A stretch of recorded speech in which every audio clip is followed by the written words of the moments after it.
और इस वक्त एक बड़ी खबर मिल रही है। खबर मैनपुरी की करहल सीट से इस वक्त मिल रही है। इस वक्त का बड़ा अपडेट यह है कि मैनपुरी के करहल में युवती की हत्या पर परिवार ने आरोप लगाया है। मृतक के पिता का आरोप है दबंगों पर एसपी को वोट नहीं किया तो बेटी की हत्या हो गई।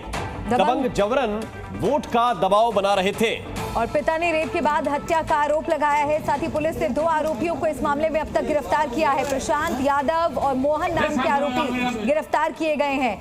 वोट नहीं दिया तो हत्या कर दी। मृतक के पिता ने दबंगों पर यह आरोप लगाया है। एसपी को वोट नहीं किया तो बेटी की हत्या कर दी। ये आरोप पिता की तरफ से लगाया गया है और एसपी को वोट नहीं किया तो बेटी की हत्या। दबंग जबरन वोट का दबाव बना रहे थे। पिता ने रेप के बाद हत्या का आरोप लगाया और पुलिस ने अब तक कार्रवाई करते हुए 2 आरोपियों को गिरफ्तार किया है। और अगर इस आरोप के पीछे सच्चाई है तो फिर यह बहुत बड़ी खबर है इस वक्त की, क्योंकि एक युवती की हत्या हुई। पिता का आरोप है कि दबंग ये दबाव बना रहे थे कि समाजवादी पार्टी को वोट दिया जाए, लेकिन जब वोट नहीं दिया गया तो फिर इस तरह की घटना घटी है। हमारी बेटी है घटना आज के 3 दिन पहले। प्रशांत यादव पत्रकार है, जो बोलो अखबार दे हुए आज तो जो बोलो दुर्गा वोट कायम दी जाने का ही बिटिया ने का फूल में दिए, जो बोलो बॉम्बे डार साइकिल में नहीं दिए तो हम दुर्गिया नहीं मुर्गिया बना दिए। जाने कल 12-1 बजे के बीच में गस्ते उठा लेगा बॉडी को और कल से हम संजा को जब हमने पता करी बिटिया भाई नहीं आई तो हमने लोना पूछे नेताजी तक बात करी, बबलू नेताजी थे, अन्य नेताजी हमारी बिटिया नहीं मिल रही। तो इस मामले में 2 गिरफ्तारियां अब तक हो चुकी है और पुलिस का क्या कहना है इस मामले में, सुनिए। देखिए, एक युवती कल शाम से गायब हो गई थी और उसमें 2 लोगों पे आरोप था कि इन लोगों ने अपहरण किया है। तो तत्काल उन दोनों आरोपियों को पुलिस हिरासत में ले लिया गया है और युवती का शव मिला है, उसको पंचायतनामा पोस्टमार्टम की कार्रवाई कराई जा रही है और उनसे तहरीर प्राप्त की जा रही है और इसमें पूरी सख्ती जो भी दोषी हैं उनको कड़ी कार्रवाई की जाए। और वहीं यूपी बीजेपी के अध्यक्ष भूपेंद्र चौधरी, उनका क्या कहना है ये आपको सुनाते हैं।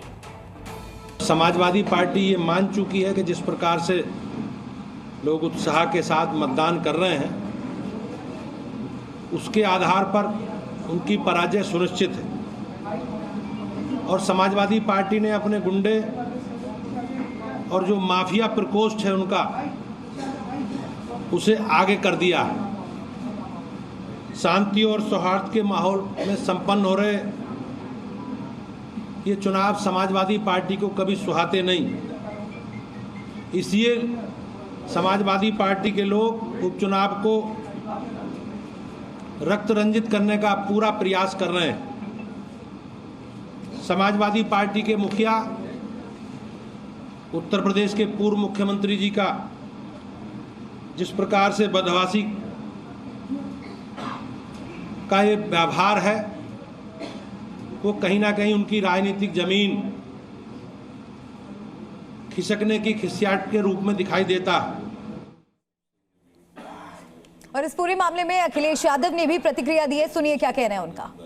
करहल में एक दलित युवती की हत्या हुई है। भाजपा के लोग आरोप लगा रहे हैं कि वो भारतीय जनता पार्टी को वोट करने वाली थी। कभी समाजवादी पार्टी जो सीट करहल की है वो ऐतिहासिक वोटों से जीतने वाली सीट है। ये भारतीय जनता पार्टी के पास डीएम है, एसपी है। आपको नहीं समझ में आता इतने पढ़े लिखे पत्रकार भाई हो कि कौन बेईमानी कर रहा होगा। बीजेपी के खुद बेईमान कर रहे हैं। बेईमानी इनकी भाषा नहीं देखी पूरे प्रचार में आपने, इनकी भाषा कैसी थी। इन्होंने कोई अपने विकास पर अगर वोट मांगा तो बता दो हमें, क्या इन्होंने विकास पे वोट मांगा?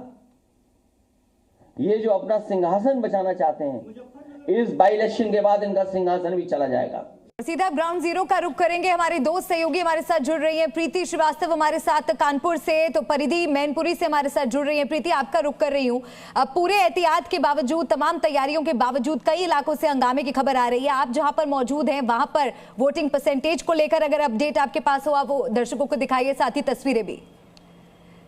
प्रीति, मैं आपका रुख करूंगी, लेकिन पहले परिधि आपके पास आना चाहूंगी। तस्वीरें आप बताइए, आप कहां पर इस वक्त मौजूद है, वहां से क्या अपडेट? बिल्कुल, इस वक्त हमारी मौजूदगी करहल विधानसभा में है और यहाँ पर एक स्कूल है, यहाँ पर कंपोजिट स्कूल के जो बूथ केंद्र बनाया गया है, इस वक्त हमारी मौजूदगी यहाँ पर है।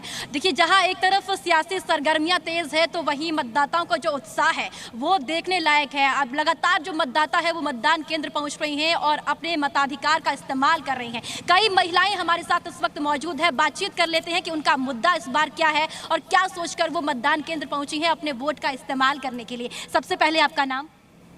बेगम। वोट डाल दिया है आपने? क्या मुद्दे आपके इस बार रहे हैं, आप वोट डालने पहुंची हैं? हाँ, सही है। सब कुछ सही है। आप बताइए क्या मुद्दे हैं इस बार? सही है। सही है। अच्छा, एक सवाल आपसे और मैं करना चाहूंगी कि बुर्के को लेकर लगातार सियासत भी हो रही है। लोग कह रहे हैं कि आप वोट डालने जा रही हैं तो बुर्का आपका हटाया जा रहा है, क्या कुछ ऐसा हो रहा है अंदर? नहीं। चेकिंग किस तरीके से हो रही है? सही है, कोई दिक्कत नहीं।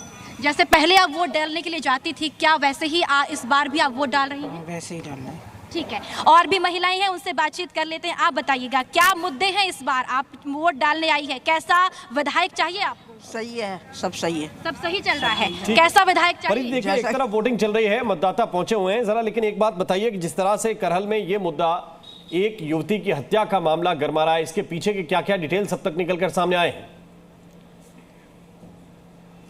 बिल्कुल, देखिए, जिस तरीके से युवती की हत्या की गई है उसके बाद से सियासत भी एक तरफ हो रही है, लेकिन पुलिस भी जांच कर रही है कि क्या इस मामले में और आगे देखा जाए कि किस तरीके क्यों इस युवती की हत्या की गई है, क्योंकि कई एंगल पर पुलिस इस वक्त जांच कर रही है। कई जगह ऐसा कहा जा रहा है कि वो युवती वोट डालने के लिए नहीं पहुंची और दबाव बनाया जा रहा था वोट डालने को लेकर, उसके बाद से रेप किया गया, उसकी हत्या कर दी गई, एक बोरे में बांधकर उसे कहीं फेंक दिया गया, इस तरीके की पूरी वारदात ये हुई है। उसके बाद से आप देखिए लगातार पुलिस जांच कर रही है। फिलहाल अभी इंतजार इस बात का है कि पुलिस की जांच रिपोर्ट में क्या सामने निकल कर आता है, क्योंकि इंतजार उस रिपोर्ट का है कि इस रिपोर्ट में क्या आता है, उसके बाद से ही जो स्थिति है वो स्पष्ट हो पाएगी कि आखिर उसमें अभी तक क्या हुआ है, युवती की हत्या क्यों की गई है, आखिर उसके पीछे के। जी परिधि, लौट रहे हैं आपके पास। इस बीच आपको ये भी सुनाते हैं कि ब्रजेश पाठक की तरफ से इस पूरे मामले पर क्या कहा गया। तो ब्रजेश पाठक उत्तर प्रदेश के डिप्टी सीएम चुनाव में जिस तरह से धांधली के आरोप लगा रहे हैं, एक तरफ बीजेपी के कार्यकर्ता है वो आरोप लगा रहे हैं पुलिस के ऊपर की बदसलूकी कर रही है पुलिस, दूसरी तरफ समाजवादी पार्टी तो खुलकर प्रेस कॉन्फ्रेंस करके आरोप लगा रही है कि इस चुनाव में मुस्लिम मतदाताओं को वोट डालने से रोका जा रहा है। जहां जहां समाजवादी पार्टी का वोट है वहां पर प्रशासन जो है वो अराजकता कर रहा है, जानबूझकर मतदाता पहचान पत्र की जांच पुलिसकर्मी कर रहे हैं और इस बारे में लगातार शिकायतें की जा रही हैं। इन सब के बीच ये मामला भी लगातार बड़ा होता जा रहा है। जिस तरह से एक युवती की हत्या कर दी गई और उसके पिता ने गंभीर आरोप लगाए हैं। ब्रजेश पाठक क्या कह रहे हैं, उनकी बात पहले सुनिए। हमने भी निर्वाचन आयोग में कई बार शिकायत किया, कंप्लेंट किया है कि समाजवादी पार्टी के गुंडे माफिया भोले भाले ग्रामीणों को, मतदाताओं को सता रहे हैं, धमका रहे हैं कि अगर उन्होंने सपा कोट नहीं दिया तो हम गोली मार देंगे। और करहल में इसको उन्होंने दिखा दिया, एक दलित व्यक्ति की हत्या कर दी है। इस पर आप लोगों को भी संज्ञान लेना चाहिए और समाजवादी पार्टी को प्रदेश की जनता इसका मुंहतोड़ जवाब देगी। काजी खान जी, आपके पास मैं आना चाहूंगी और आपसे आपकी प्रतिक्रिया लेना चाहूंगी।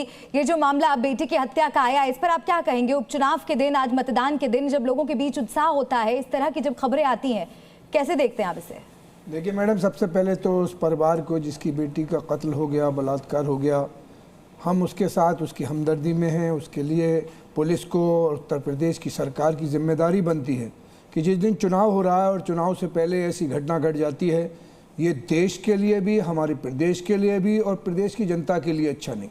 हम ये कहते हैं कि वोट कोई भी पार्टी जीते, चाहे समाजवादी जीते, भारतीय जनता पार्टी जीते, कांग्रेस जीते, अदर कोई पार्टी जीते, लेकिन लोगों के अधिकार को पूरा करने वाली पार्टियों को वोट देना चाहिए। आपके यहाँ से हम संदेश देंगे, अभी भी चुनाव में जो लोग वोट कर रहे हैं उनकी जिम्मेदारी बनती है कि ऐसा हमें सरकार बनानी है जो आवाम के लिए बिजली, पानी, सड़क, मेडिकल, एजुकेशन के लिए हमें व्यवस्था कर सके। सरकारें आती हैं, टीम अपना चुनाव करती हैं, अपने घर भरती हैं, ये सरकारों का अब तक चला आ रहा है। हम ये कहते हैं उस बिटिया का कत्ल करने वाला जो भी है, उस कातिल को फांसी होना चाहिए। लेकिन सर, पुलिस आपके पास एडमिनिस्ट्रेशन, और आप कैसे ये कह रहे हैं कि एक भारतीय जनता पार्टी का समाजवादी के कार्यकर्ता ने, ऐसी बात चुनाव में नहीं कहने। जो मुजरिम है किसी भी पार्टी का हो, वो मुजरिम है, उसे मुजरिम समझ कर कहना चाहिए। लेकिन पिता है, जो सच्चाई है वो बोलेंगे।